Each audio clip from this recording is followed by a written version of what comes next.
Lihat gini lu. Lihat kok. Yang kau lupa pencet tombol ini. Udah Kak? Yang kau pencet, yang kau lupa pencet tombol. Aduh.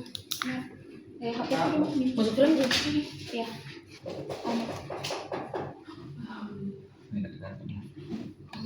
Balik maksudnya dong.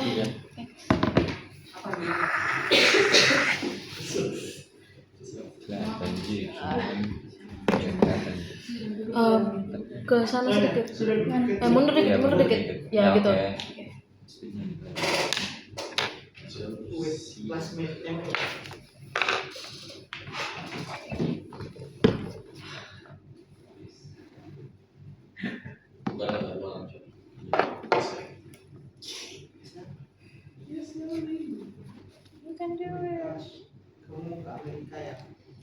Baik, debat akan saya mulai dalam hitungan 3. Tunggu. 3, 2, 1. Dewan juri, kami rasa ketika kamu hadir sebagai negara yang krisis demokrasinya itu sangat masif, pertama, kamu memiliki aksesibilitas yang kurang, artinya setiap masyarakat itu tidak pernah menerima ketransparan kamu sebagai pemerintah. Dan kedua, kamu tidak memiliki hal yang betul-betul inherent dengan masyarakat, sehingga masyarakat tidak lagi percaya sama kamu misalnya. Namun bagaimana kami menggambarkan partai oposisi ini? Oposisi hadir di sisi rakyat karena mereka itu berupaya untuk melakukan checks and balances dengan pemerintah, agar pemerintah ketika menjalankan tugasnya dan kebijakannya itu tetap sesuai dengan apa yang diyakini oleh masyarakat, dan tidak akan ada abuse of power, dan tidak akan ada pada akhirnya penyelewengan kekuasaan dan sebagainya di status quo. Namun lihat bagaimana kepentingan oposisi untuk hadir bekerja sama dengan petahana. Kami rasa kamu sebagai partai oposisi harus hadir di samping rakyat, membackup rakyat, simply karena interest kamu adalah untuk menjadi counterbalance dari pemerintah itu sendiri. Pemerintah nggak akan ideal itu misalnya kalau kamu nggak ada partai oposisi di sisi kamu, karena mereka akan bisa saja mengeluarkan kebijakan-kebijakan yang lagi tidak sesuai dengan status quo. Namun kami rasa partai oposisi perlu untuk memahami kepentingan rakyat. Kenapa? Karena petahana karena kalau kamu menjadi petahana, artinya kamu udah dipercaya oleh masyarakat, sehingga kamu misalnya simply terpilih 2 kali di 2 periode misalnya. Namun oposisi hadir adalah untuk membackup itu, karena ketika kamu udah terpilih di 2 periode, artinya masyarakat itu udah percaya itu sama kamu. Kami rasa sebagai oposisi kamu harus mempertahankan kepercayaan itu, artinya kamu harus bekerja sama dengan petahana. Misalnya oposisi yang misalnya partai buruh misalnya, ada kemungkinan dia bisa bekerja sama dengan Jokowi karena misalnya Jokowi sudah dipercaya itu dengan masyarakat, karena misalnya Jokowi itu adalah representasi dari masyarakat non elit, karena dia datang dari masyarakat yang tidak masyarakat yang bukan partai banget, dia tidak politis sebelumnya dan lain sebagainya. Dia datang dari representasi misalnya dia belusukan dan lain sebagainya, dia pergi ke berusaha mendekatkan diri ke masyarakat marginal dan masyarakat misalnya kayak UMKM dan lain sebagainya. Dia berusaha untuk mendekatkan diri karena dia akan mencalon dan lain sebagainya. Namun bagaimana lihat oposisi datang misalnya ketika oposisi akan datang misalnya mengatakan bahwa ini buruk karena pada akhirnya kamu akan dikooptasi, kamu akan bisa saja dianggap sebagai kamu bisa saja dibayar misalnya diberikan jabatan simply karena kamu itu sebagai partai oposisi, sehingga kamu tidak boleh dijadikan oposisi lagi, kamu harus dijadikan pro pemerintah. Namun kami rasa ini justru akan diminimalisir di sisi kami, karena ketika kooptasi itu hadir, ketika kamu misalnya hadir sebagai partai oposisi, kamu tidak boleh diberikan jabatan yang setinggi itu di pemerintahan, karena ketika kamu diberikan jabatan, kamu akan misalnya ada politik identitas, kamu harus balas budi misalnya. Sehingga kami rasa hal yang ingin kami minimalisir adalah partai oposisi tidak boleh diberikan jabatan yang terlalu banyak di pemerintahan, sehingga mereka bisa seideal itu di status quo dengan tetap membela ke masyarakat. Namun mengapa ini baik bagi mereka? Oposisi bisa datang dengan bilang, suara mereka tidak akan kedengaran dong kalau misalnya mereka tidak ada di pemerintahan, mereka tidak punya jabatan dan sebagainya. Tapi rasa tidak juga, karena ketika kamu misalnya menjadi partai oposisi dan kamu merasa bahwa suara kamu itu seideal itu, kami rasa kamu tidak perlu jabatan. Kami rasa kamu hanya perlu untuk mengoptimalkan bagaimana masyarakat bisa percaya dengan kamu, bisa tetap inherent dengan kamu, dan kamu semakin bisa eksis di status quo. Terima kasih. Tidak. Namun lihat bagaimana ketika misalnya partai oposisi ini datang sebagai representasi masyarakat. Kami rasa oposisi ini hadir karena dia udah terpercaya itu oleh masyarakat. Karena ketika misalnya masyarakat ini sebagai oposisi, semuanya itu tergantung dari dukungan masyarakat kepada kamu. Kamu nggak akan bisa hadir sebagai partai oposisi kalau misalnya masyarakat seapatis itu di status quo, karena masyarakat udah senggak peduli itu, dan misalnya kamu udah tidak ideal itu untuk hadir karena simply karena masyarakat udah nggak sepeduli itu dan politik, dan kamu hadir sebagai oposisi dan itu suara kamu sama sekali tidak didengarkan dan kamu tidak ada lagi interest untuk jadi counterbalance pemerintah. Namun kami rasa apa jaminan kalau dukungan masyarakat tetap ada apabila oposisi diterima oleh partai?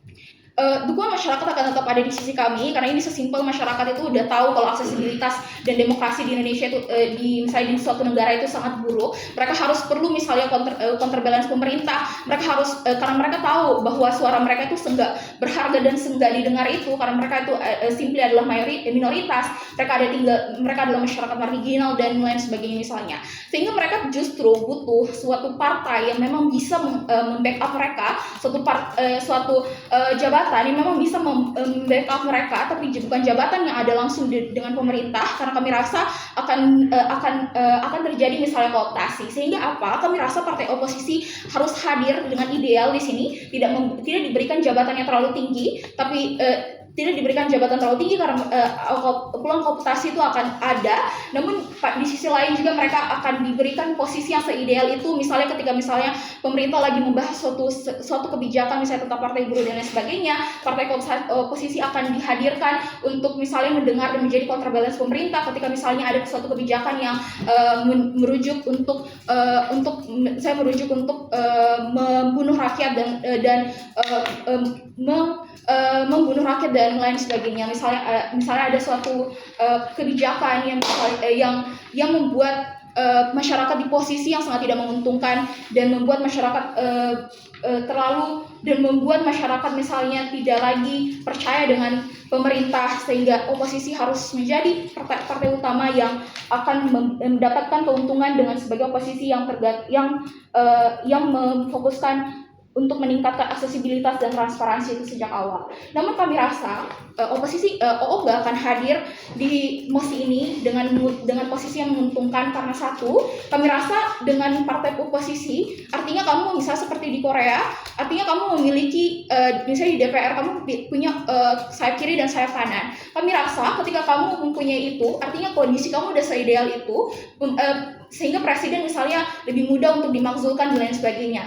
Namun ketika dilihat status quo Indonesia nggak punya partai oposisi yang terlalu semasif itu, karena mereka sesimpel sudah dikooptasi sejak awal, sehingga kami rasa pemerintah harus hadir untuk mengupayakan partai oposisi ini selebih ideal itu, dan dengan cara untuk partai oposisi ini untuk bekerja sama dengan petahana daripada dengan melawan dan menentangnya. Bangga sebagai oke.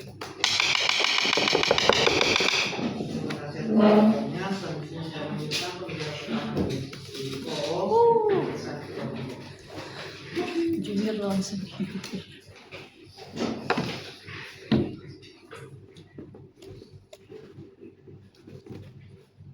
Bisa pinjam HP buat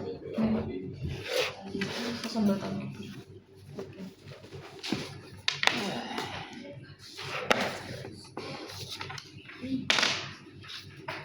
ngomong terus dikit.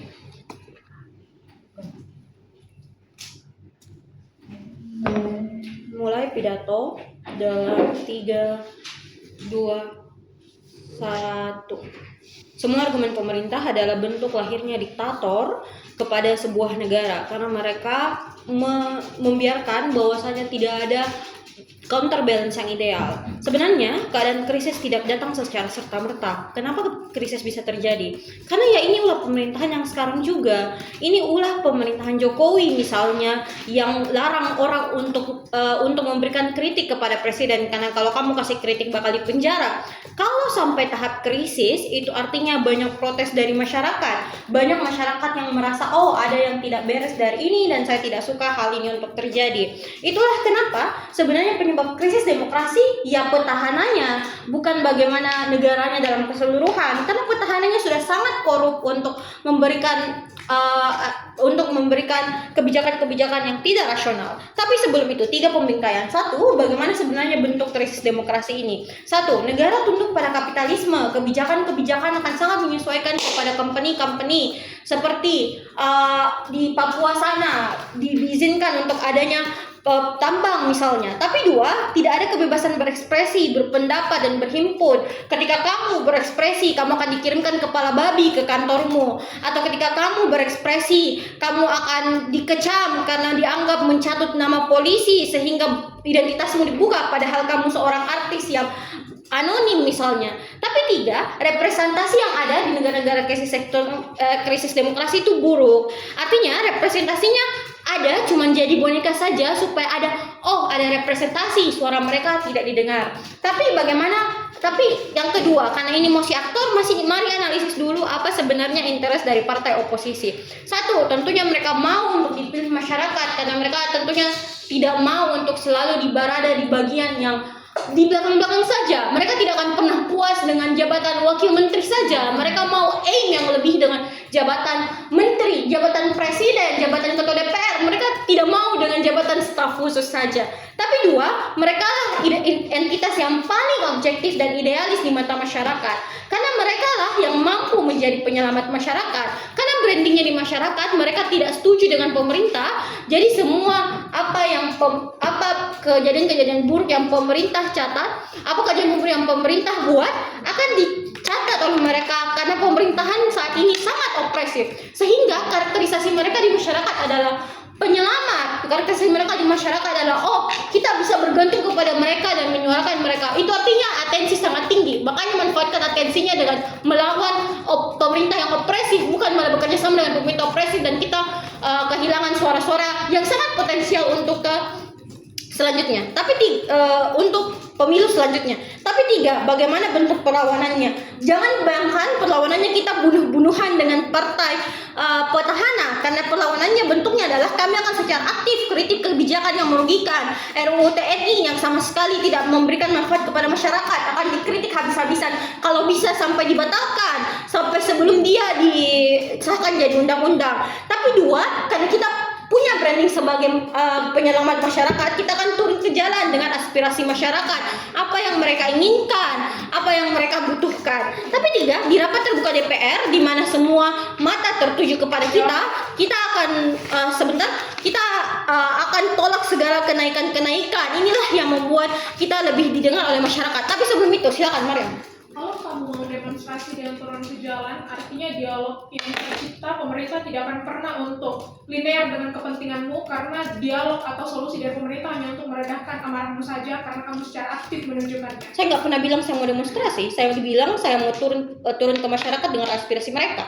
Bentuk dengan aspirasi ya setiap politikus bakal turun, karena kan banyak juga kader-kader yang bukan kader-kader partai yang bukan bagian masuk anggota DPR misalnya. Kayak gitu aja, sesederhana itu. Tapi sebelum itu rebuttal ke government. Sebenarnya satu aja sih rebuttal ke government karena argumennya cukup naifing. Argumen pemerintah exactly alasan kenapa demokrasi di Indonesia semakin buruk. Mereka bilang satu hal dalam 7 menit. Mereka akan bekerja sama dengan dapat jabatan yang tidak terlalu tinggi sehingga tetap ada counterbalance di sisi mereka. Dua sanggahan untuk ini. 1, ini nggak bakal terjadi karena mereka sudah dikasih jabatan, bukan?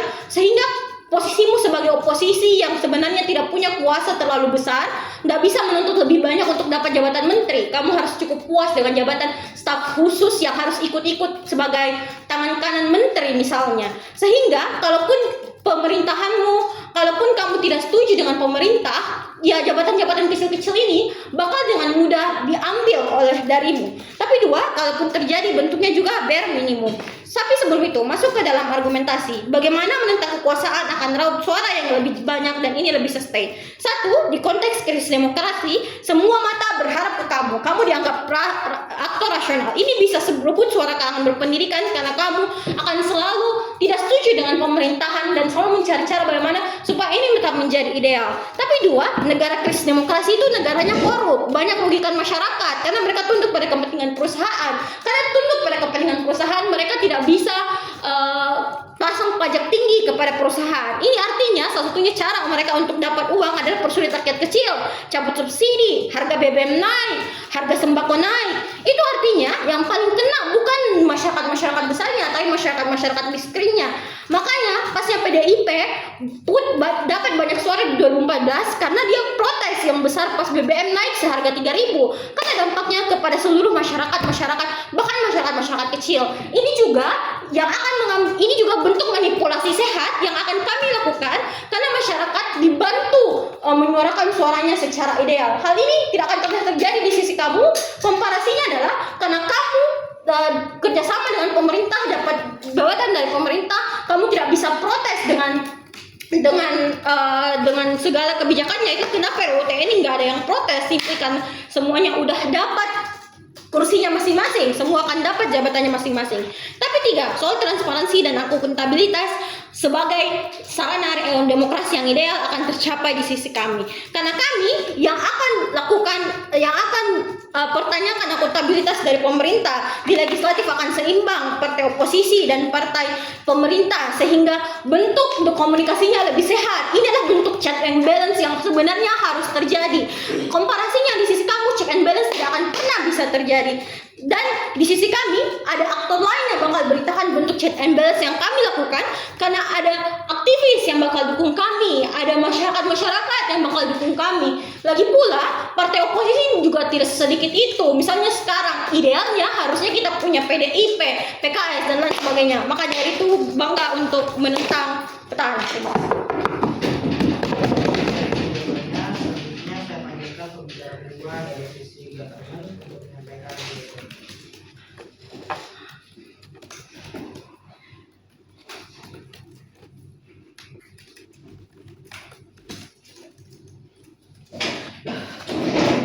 Mundur dikit. Pidato akan saya mulai dalam 3, 2, 1. Saya rasa Kak Ira terlalu menggambarkan partai oposisi sekecil itu. Ya, dia katakan bahwa, tapi ingat, Mosi ini katakan bahwa partai oposisi utama, artinya partai oposisi ini tidak sekecil yang dikatakan pada sisi mereka. 1, partai oposisi utama itu punya sumber daya yang banyak dan punya kepentingan besar yang dibelanya. Misalnya seperti partai buruh, yang anggotanya pasti berasal dari kalangan buruh, dan ya, kepentingan yang ingin diakomodasinya cukup besar, yaitu kepentingan dari para buruh ini. Sehingga kapabilitasnya akan tetap ada pada akhirnya untuk dapatkan jabatan karena sumber daya mereka juga banyak dan sekuat itu. Tapi mari respon beberapa kasus mereka.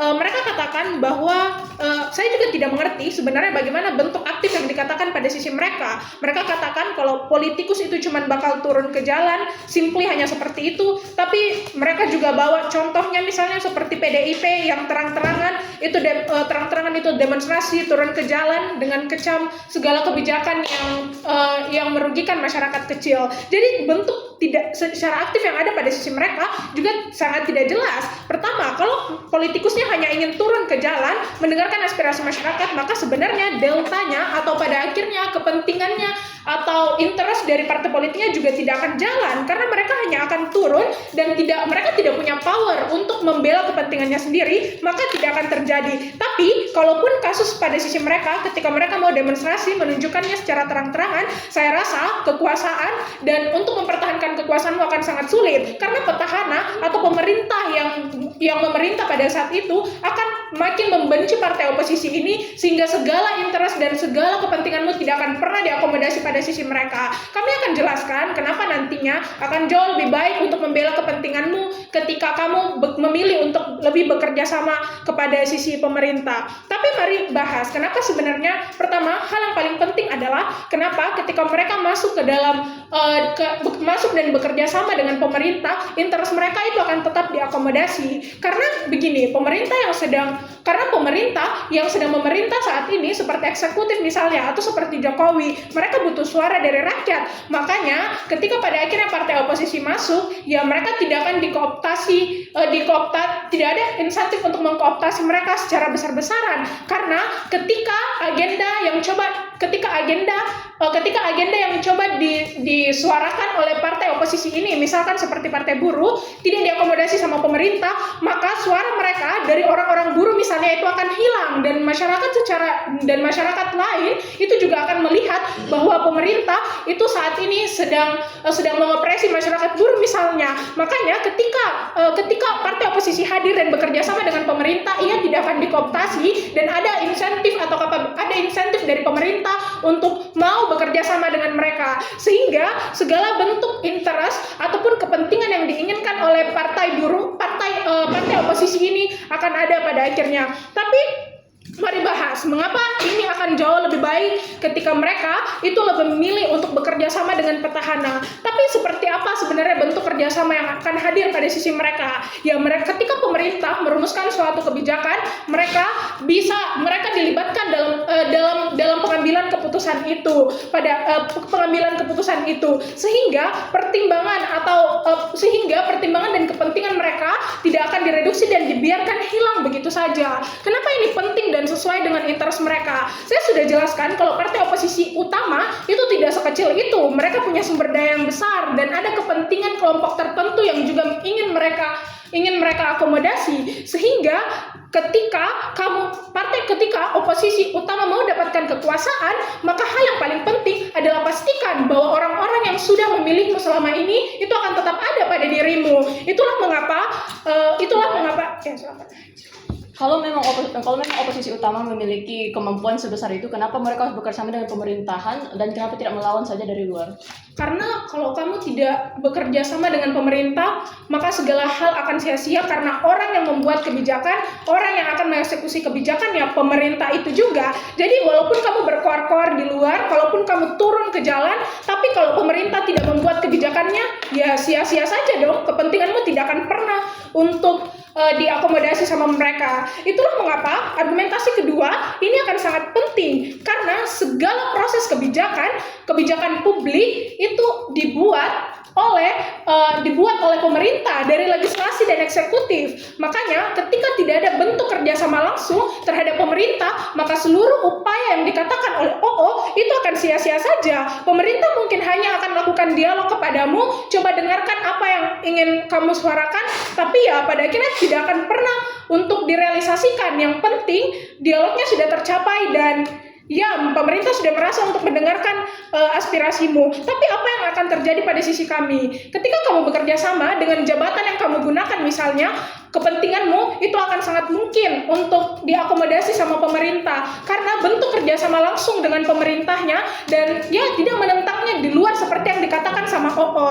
Tapi ingat bahwa konteksnya yaitu negara ini sangat krisis demokrasi. Ketika rakyat itu minim partisipasi, maka cara yang paling penting adalah pastikan bahwa kepentingan mereka terakomodasi. Dan ya, saya rasa kepentingan ini akan jauh lebih terrealisasikan pada sisi kami. Karena ketika kamu melakukan bentuk kerjasama, ya kebijakan, ya pada akhirnya ini mempengaruhi bagaimana kebijakan publiknya itu akan langsung dibentuk sama pemerintahnya. Tapi selanjutnya, bagaimana komparasinya pada akhirnya di sisi kami atau di sisi government, ketika partai oposisi utama ingin mempertahankan kekuasaannya atau ingin membela kepentingan suara rakyat yang selama ini terus mendukung mereka, ini akan jauh lebih mungkin pada sisi mereka, karena ketika kamu sudah bersuara, kamu turun ke jalan demonstrasi, tapi ketika produk kebijakan publiknya tidak ada, maka rakyat yang selama ini mendukung partaimu juga tidak akan percaya kepadamu, karena mereka sangat pragmatis. Hal yang mereka butuhkan adalah kebijakan yang bisa langsung mengubah hidup mereka misalnya. Itulah mengapa kepercayaannya dan interestnya akan jauh lebih ada pada sisi kami, karena ketika kebijakan publik itu hadir, maka secara pragmatis orang-orang akan langsung lihat bahwa ya mereka tidak dioperasi lagi misalnya, mereka dapat dari buruh, mereka dapat upah yang layak misalnya, sehingga tidak akan ada kemarahan dan semua interestnya akan jauh lebih tercapai pada sisi kami. Bangga mendukung Masih. Terima kasih atas pidatonya. Selanjutnya saya panggilkan kedua dari sisi oposisi sekaligus pendukung pemerintahan kita pada hari ini.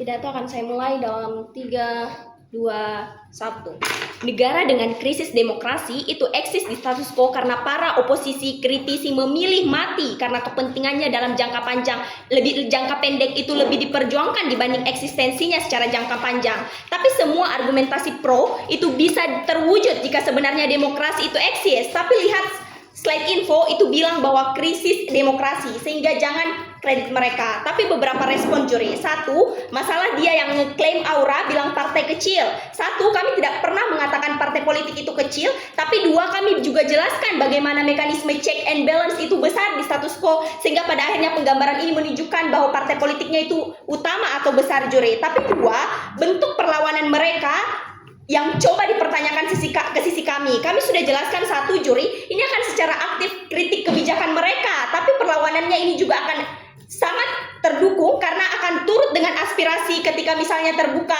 partai politik yang bisa menyampaikan aspirasinya dalam rapat-rapat DPR. Tapi 3, di rapat terbuka kami sampaikan ini akan sangat dikritisi, sehingga pada akhirnya mereka didukung karena aspek ini. Tapi 3, masalah intensif mereka dalam keterlibatan politik itu akan didengar mereka karena ada rakyat dan pada akhirnya mereka mau dipilih lagi. Tapi ini tidak akan terjadi juri karena 1, konteksnya itu krisis demokrasi, jadi suaranya tidak akan didengar. Tapi 2, jabatan yang diberikan juga tidak sepowerful itu juri. Lihat bagaimana kita sudah menggambarkan mereka akan diberikan wakil menteri saja. Rasa balas budi itu membuat mereka diam pada akhirnya, dan pada akhirnya memilih untuk diam dan tidak memperdulikan apa keinginan rakyat, karena pada akhirnya mereka diberikan jabatan yang menurut mereka itu sudah cukup aman, tapi tidak sepowerful itu pada akhirnya.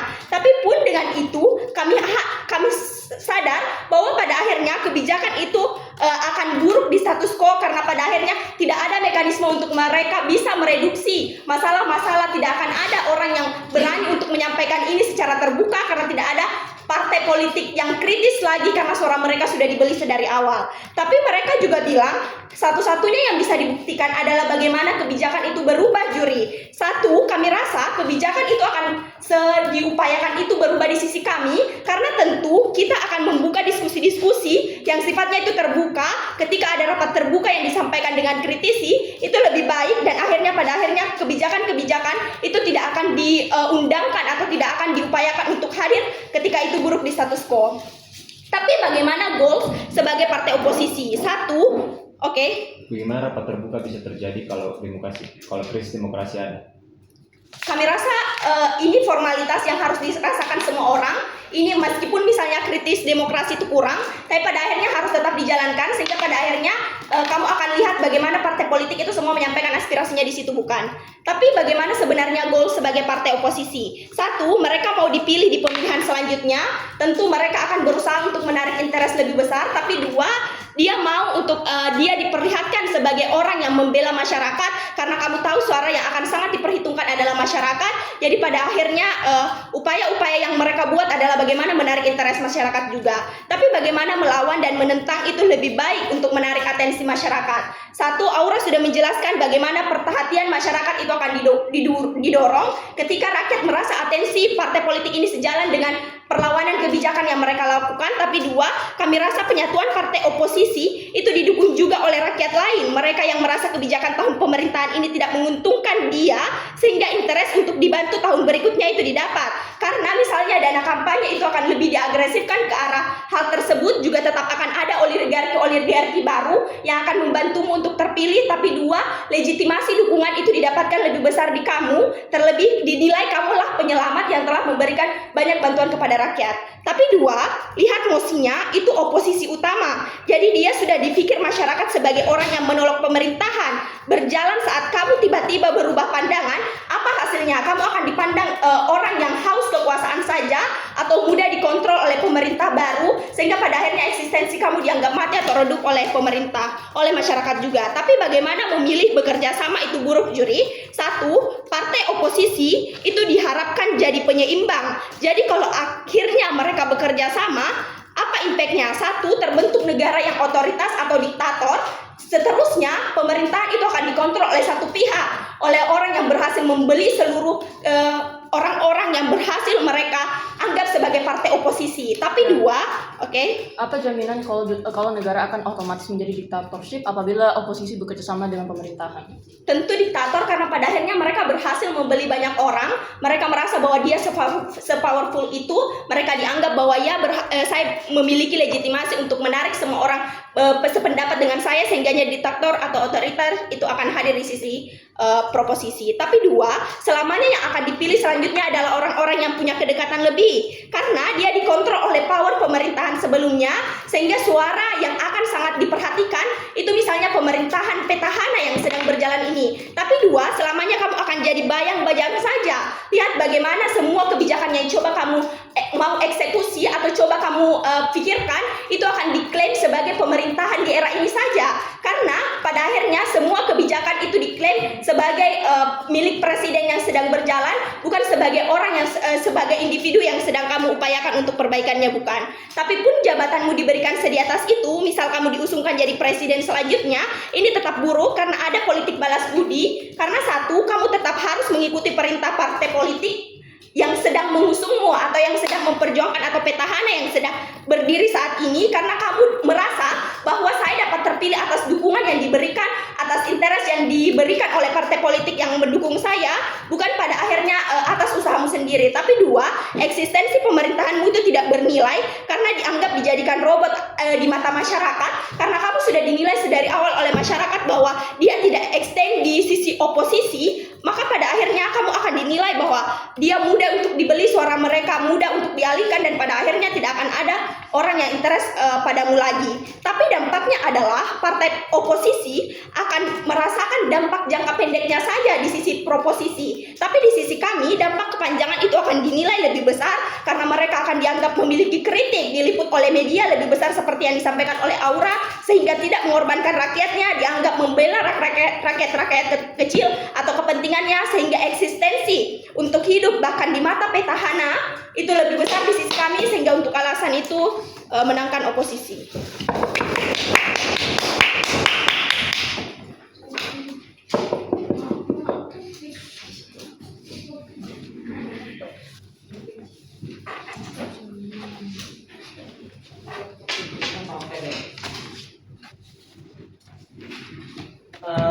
Kita